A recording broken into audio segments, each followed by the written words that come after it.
Vamos continuando aqui, minha gente. Modo subjuntivo. Modo subjuntivo. Você ouviu falar no modo subjuntivo? Então nós já vimos o modo indicativo. O modo indicativo, como a gente viu, é o modo da certeza, né? Do concreto. E hoje nós vamos ver o modo subjuntivo. O que é esse tal modo subjuntivo? Afinal de contas, eu já ouvi falar, professor, em modo subjuntivo, mas eu não sei o que é. Olha, é muito simples. Então, o modo subjuntivo, para simplificar, é o modo que indica um desejo, pode ser uma incerteza ou uma possibilidade. Podemos dizer que o modo subjuntivo, ele é o modo hipotético, é o modo da hipótese, não é verdade? Por exemplo, aqui nós temos um exemplo bem claro do presente, do subjuntivo, já que nós sabemos anteriormente que a gente trabalhou muito essa ideia do que o modo subjuntivo só tem 3 tempos, né? Apresenta apenas 3 tempos: o presente, o pretérito imperfeito e o futuro, tá? Diferentemente do modo indicativo, que apresenta mais tempos. Então, vejamos aqui: espero que ele esteja solidário comigo. Veja, é uma forma, tá vendo? Espero que ele esteja solidário comigo. Isso aqui, pessoal, é o que? É apenas um desejo, não é que ele está esperando. Eu espero que ele esteja solidário comigo, né? Está expressando um desejo e ao mesmo tempo é uma dúvida, não é? Porque vai depender de quem? Né? Ser solidário com o cronista, isso vai depender de quem? Do próprio personagem, o homem lá no mar, se ele vai ser solidário ou não. Quer dizer que é uma incerteza, não é? Então, isso é um modo subjuntivo. Agora, para a gente poder começar aqui com mais elegância, digamos assim, falando sobre o tema, é importante a gente poder explorar um pouquinho de maneira contextualizada com esse trecho da história de Rubem Braga, né? Vamos ler aqui.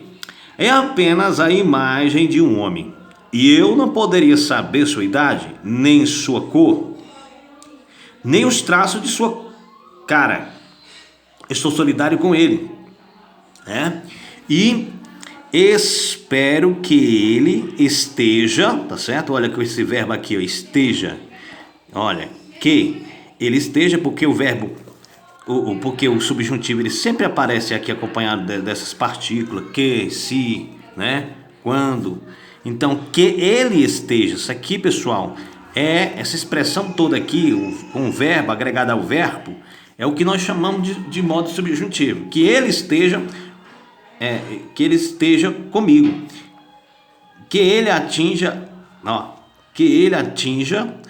o telhado vermelho, e então eu poderei sair da varanda tranquilo pensando. Vi um homem sozinho nadando ao mar. Quando viu, ele já estava nadando. Acompanhei-o com atenção durante todo o tempo. Testemunho que ele nadou sempre com firmeza e correção. Esperei que ele atingisse, né? Que ele atingisse. De novo aqui o modo subjuntivo, um telhado vermelho, e ele o atingiu. Tá observando aqui a presença do modo subjuntivo aqui, né? A princípio eu vou ter o modo indicativo, né? Nesse trecho aqui, né, da crônica, eu vou ter aqui dentro desse texto, vou ter o modo indicativo e também vou ter um modo subjuntivo, né? E o que isso quer me dizer?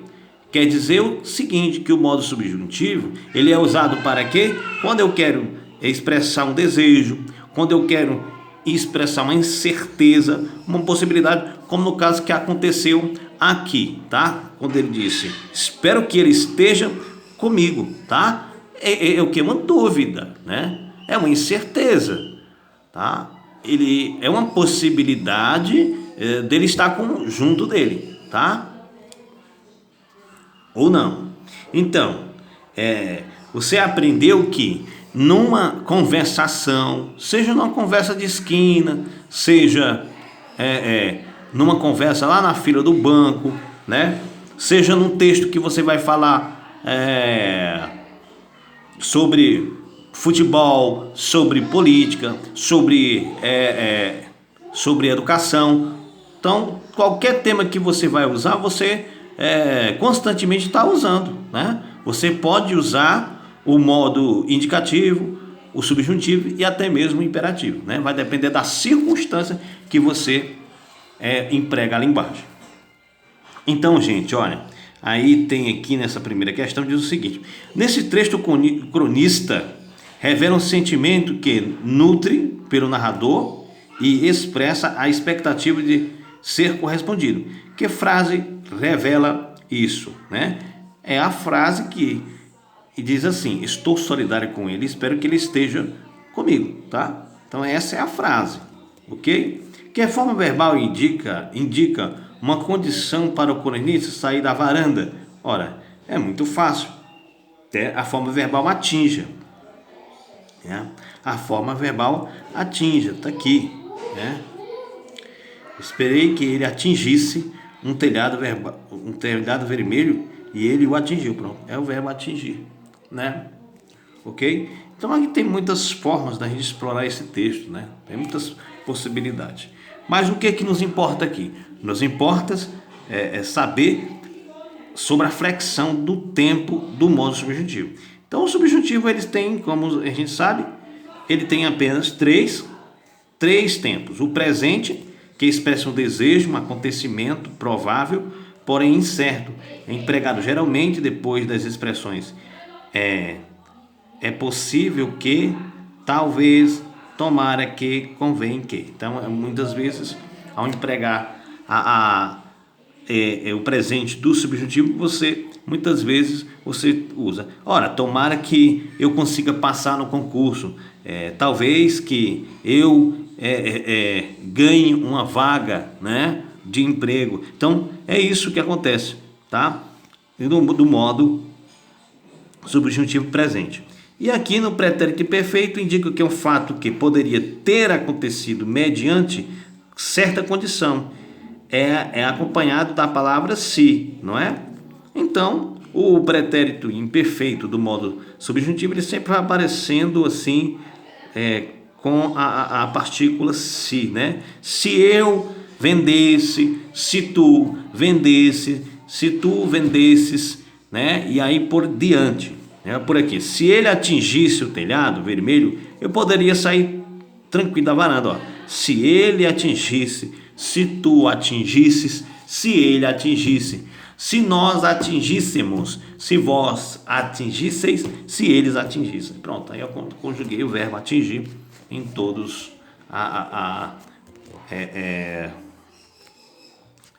em todos os pronomes, né? Que a gente usa o pronome, no caso reto, né? Todas as pessoas do discurso. Aí vem o futuro. O que é o futuro? Ele exprime um fato possível de ser realizado e é acompanhado das palavras se ou quando, tá? Se ou quando você vê que ele vem acompanhado de se ou quando, você já sabe que pode ser o futuro.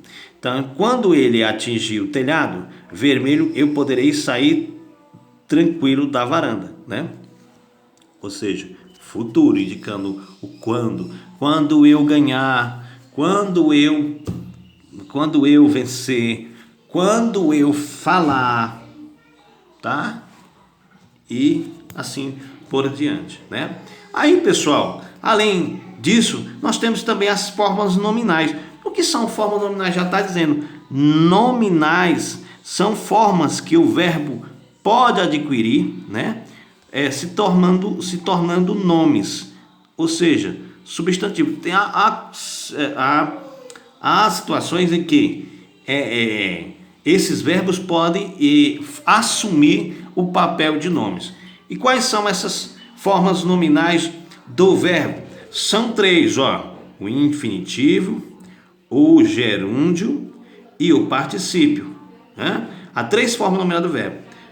O infinitivo apresenta o processo verbal em potência e expressa a ideia da ação terminada em R, né? O infinitivo. Por exemplo, aqui vamos ver, né, gente?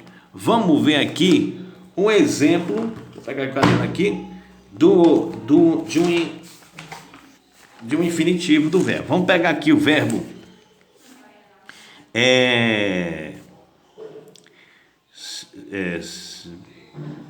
o verbo poder, né? Poder. Veja o verbo poder, tá bom? Observe que se eu tirar o R, né, vai ficar pode, não é verdade? Ou seja, vai virar o tema, certo? Se eu colocar o R, vai ficar infinitivo. Então, o que é o infinitivo do verbo? É quando o verbo está na sua forma de origem. Ou seja, do jeito que você encontra no dicionário. Poder, como termina em R, então eu digo que o verbo está no infinitivo, né? Qual é a outra forma nominal do verbo, além do infinitivo? O gerúndio. Gerúndio. E o gerúndio, pessoal, é quando o verbo termina em NDA ou NDO. Por exemplo, qual é o gerúndio? Qual é o gerúndio de poder? Podendo. Né? Tá vendo como termina em NDO? Então, nós temos a primeira forma nominal, o infinitivo, quando o verbo termina em R. O gerúndio, quando termina em NDA ou NDO, no caso, podendo é um gerúndio. E o particípio. E o particípio é quando o verbo termina em DO, né? Ou DA, né? Ou DA. Exemplo aqui, particípio de podendo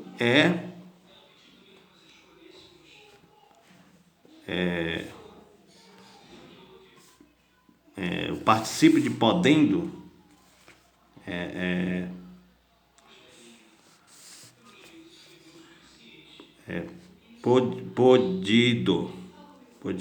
podido, né?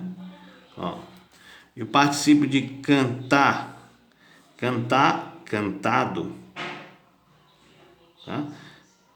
Ou cantada, tanto faz.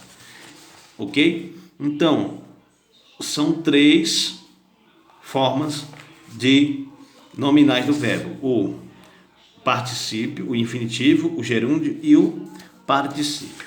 Tá bom? Ok, gente? Então, ficou claro aí? Então, vamos finalizar aqui essa aula.